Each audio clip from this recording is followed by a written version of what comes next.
Luft-vandvarme er til huse med vandbåret varmesystem. Det er også den perfekte løsning, når der ikke kan etableres bjerg-, jord- eller søvarme. Teknikken bygger helt enkelt på at anvende den energi, som altid findes i luften.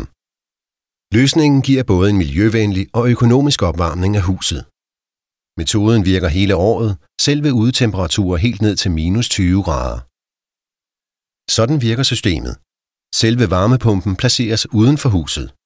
En ventilator blæser luften igennem varmepumpen. I det luften passerer fordamperen, trækkes varme ud. Når varmen møder det iskolde kølemiddel, som er i et lukket kredsløb, opvarmes kølemidlet nogle grader, til der sker en fordampning. Kølemidlet ledes derefter ind i kompressoren. Ved hjælp af kølemidlet øges trykket i kompressoren, og temperaturen stiger hurtigt fra 0 til 100 grader. Det opvarmede kølemiddel ledes nu ind i kondensatoren, hvor varmen overføres til husets varmesystem og brugsvand. Vælger du at erstatte dit nuværende olie- eller gasfyr med en luft-vand-løsning, så installeres ud over udedelen også en varmvandsbeholder inde i huset, som indeholder styreenhed og eltilskud. Du får et komplet system, som giver varmt brugsvand og varme i radiatorer eller gulvvarme.